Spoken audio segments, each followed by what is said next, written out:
Hi, welcome to another Malicious Compliance episode of StorytimeGuru. In this episode, we will read 3 of the best malicious compliance stories.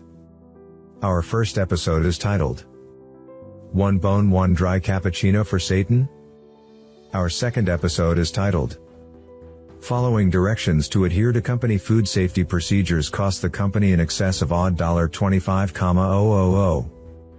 Our third episode is titled, Corrupt Manager Wants Me to Reject Crucial Supplies, I Do As Instructed. Hope you like it. Storytime Guru, the best stories from Reddit. If you like my content, please support my channel by clicking like and subscribe, and don't forget to hit the notification bell. 1 Bone 1 Dry Cappuccino for Satan? Posted by Rowan6. Sorry if this is long and if the formatting is a bit off. I used to work at this mom and pop coffee house. It was honestly one of my favorite jobs: free snacks, free drinks and mostly lovely customers. Making drinks was always fun. Fewer things are better than getting perfectly steamed milk with thick fluffy foam. I had an older customer come in one day and order a bone dry cappuccino. I absolutely hate that phrasing, but that's neither here nor there. She also asked to have it in-house, so I start to make it. I would make several dry caps a day for my regulars, so I was pretty well versed in the drink. Espresso, a generous amount of that fluffy foam. Very little milk, like very little. Placing the ceramic mug down on the counter, I say, 1 dry cappuccino, and immediately she shoots me a nasty look. I was puzzled but told her I hope she enjoys her drink and start cleaning my station. Before she's even halfway to her table, super small shop, she snaps backwards and rudely tells me she ordered a bone, dry cappuccino. I tell her I'm sorry and if she would like me to remake it. Perhaps I wasn't paying close attention and added a bit too much milk. She handed me the beverage and upon looking at it, it seemed perfectly fine, dry as any dry cappuccino I've ever had or made, but nonetheless I made her a new one because I didn't want to deal with the headache. This time I made sure to add even less milk than the first, which isn't much to start with, let her know it was ready, apologized one last time that I hope she enjoyed this one. She doesn't step away from the bar and inspects the dry cap in front of me, then proceeded to huff and ask me, "Are you blind?" Taken aback, I asked her what she meant. She then started to swirl the ceramic mug around like some cappuccino sommelier and asks me if I can see the drink moving around in the mug or not. Confused, I say I do. I mean, there's liquid in a ceramic cup, of course it's going to move. I ask her if she needs anything else. She slams the mug down on the bar and raises her voice demanding a bone dry cappuccino. Damn it. I tell her I will remake it a final time. She practically snarls as she waits for her drink. 1 final bone dry cappuccino. She comes over to the bar, again, as I place not 1, but 2 cups. I only wanted 1? She grunts. No, this is 1. Here's your foam and over here is your espresso. It's a DIY bone dry cappuccino. Enjoy. She asks if she can just have her previous mug back and I tell her I already poured it down the drain. She then reaches her little crypt keeper hands in my tip jar. I pull the jar away and tell her if she does that again I will have to ask her to leave, as I don't know if she put any dollar in, let alone how much. She huffed, yet again, and I asked her if she needed help taking her 2 mugs to table. She picked both up, sat down, mumbled and stared at me the entire time. All I could do was smile and try to hold back my laughter. Best reply by Goth. Spite. What an entitled TWT, I'd have called the cops for stealing when she effed with my tips. Rowan6. Luckily the SWAT on the hand stopped her. Lol, I wouldn't have flinched to call the cops for that. Following directions to adhere to company food safety procedures cost the company in excess of odd $25,000. Posted by Orion 2200. Several years ago, I was working as the manager of the meat department in a large Australian supermarket chain. I'd been pulled up for minor issues relating to food safety in the past, mainly relating to temperature checks and cabinet cleaning. During the discussions about these issues, I was told, as well as recorded in writing, that the food safety guidelines are a legal document, and are not up for negotiation or interpretation, and must be adhered to the letter. Remember that quote. Fast forward to a few days before Christmas, my store was one of the busiest in the region, so the meat case and cool rooms were packed to the absolute max with stock, hams, roasts, turkeys, the whole works. It was the same store-wide, absolutely maxed out. Christmas in Australia is unlike most other places. It gets hot, damn hot. On this particular day, the temperature outside was pushing 45 degrees Celsius, approx 110 degrees Fahrenheit. Aircon and fridges were all working hard to keep everything cool, when suddenly at about 3 p.m., we have a store-wide blackout. Usually, we have a backup generator which would kick in and keep the cool rooms running, so that worst case, stock could be emptied out of the cabinets and into the rooms to keep it food safe. Well, for some reason, the generator didn't kick in, and the store was completely without power and running on emergency lighting only. We evacuated the store, and were contacting technicians, etc. to get things running again. I checked the food safety guidelines book, and the policy in such a situation was to monitor the temperature of stock every 15 minutes, and if it reaches over 4 degrees Celsius and stays there for more than 2 hours, all affected stock must be discarded. Being such a hot day, the temperature had already breached the 4 degrees upper limit when I did the first check, meaning the countdown was on to get things running again. I documented absolutely every step of the way, following the guidelines to the letter. At 4:45 p.m., with 15 minutes to go until the deadline, I went to the office and got a handheld scanner in preparation for what was to come, and was spotted by the store manager, who asked what I was doing.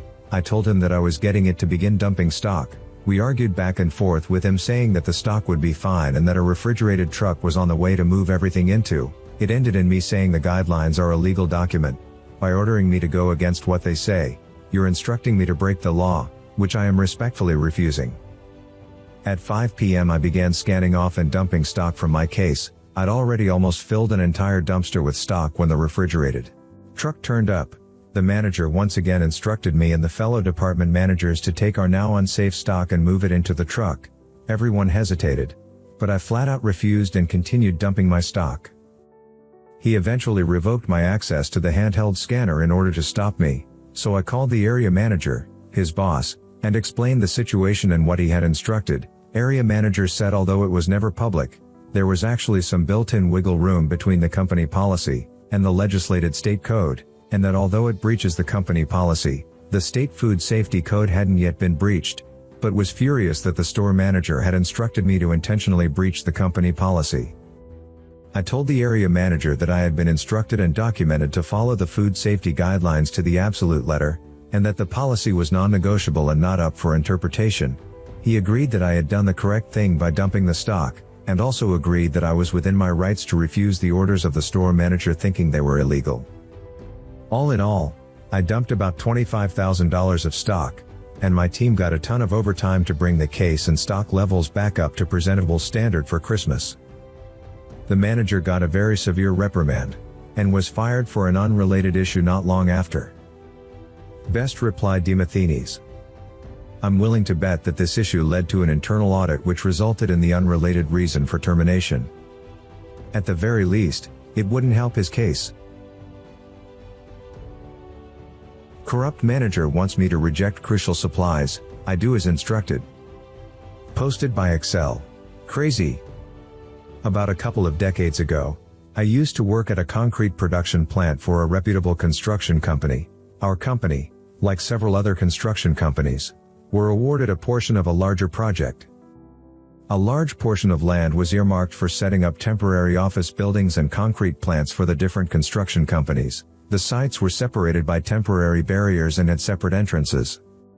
As many of you may, or not, know, concrete is produced by mixing cement, water, sand and stone grits, size 20 mm 10 mm, along with special admixtures in a specific ratio. Our recipe also contained a special ingredient, stone dust. Turns out, only our company used stone dust in our concrete and the neighbors did not, so a special truckload full of stone dust was specially shipped for us. This is important later.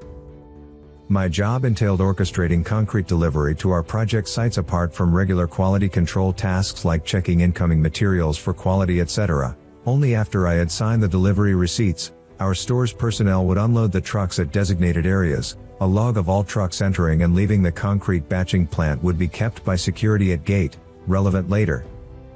Since my job entailed checking incoming material before accepting, the suppliers would usually try to offer some petty bribes, from cash to booze to flesh. If you know what I mean. I always declined such offers, as once accepted, you became their dog and lose all respect in their eyes.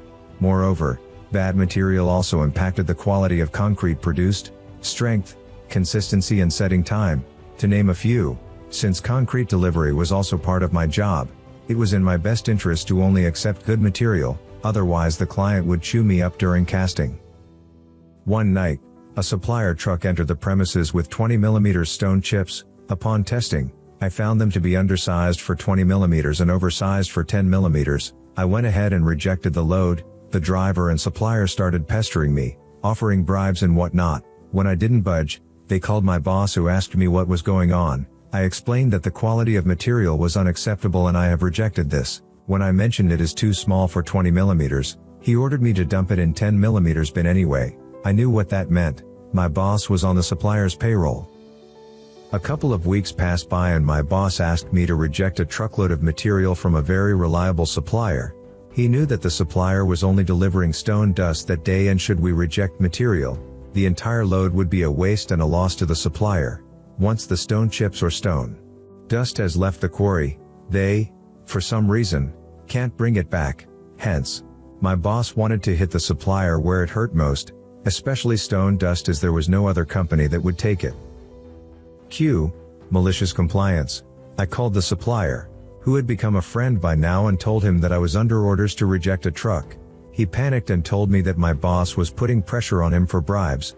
This particular supplier believed in providing quality material and always visited my lab to understand how I tested the material and what my requirements were. He would then go back to his quarry and adjust the equipment to deliver the best quality materials. Because he put so much effort in improving the quality of his product, he did not budge and bow down to my boss's demands. I asked the supplier friend to route a truckload of 20mm stone chips meant of some other company to my plant first. I would let the gate security log the truck's entry and then promptly reject the material. He was then supposed to send the stone dust, which I would accept and be done with my task. Everything happened as planned. I completed my remaining activities for the night and went home. When I came back to work in the evening, my boss was waiting for me at the door. As expected, he had checked the entry/exit log as well as material receipt history. He had noticed that I had accepted the stone dust and was chewing his anger, waiting for me to explain. He very casually asked me if I had rejected a truckload. I acted dumb and answered in affirmation. I told him that the very first truck, a 20mm, was rejected. Now usually 20mm is never rejected, especially from this supplier. So he asked me what reason did I give while rejecting the truckload. I said flakiness index, a test we never do as a field test, but is mandated by the client to be done once a quarter. He knew that I was playing him, but he couldn't do anything. I had done exactly what he had asked me to do, reject a truckload. I had covered my bases with the security log as well as material receipt. So he just muttered something under his breath and never mentioned this to me again or asked me to do anything similar. 2 months later he was transferred to a different site and I became the overall in charge. Same designation and pay, just more responsibilities. Edit. Wow, so many upvotes and a gold. I am deeply humbled. Edit 2. Wow, another gold and then a platinum. I feel blessed. Best reply by Emperor Animus. I'm often told that I should lie or cheat to get where I want career-wise or even get official business done. But I have taken upon myself to stand true to my values and remain honest regardless of the outcome. Stories like yours give me hope and confidence to keep walking this path. I'm sorry someone stole your post, and I wish you all the best. If you like my content, please support my channel by clicking like and subscribe, and don't forget to hit the notification bell.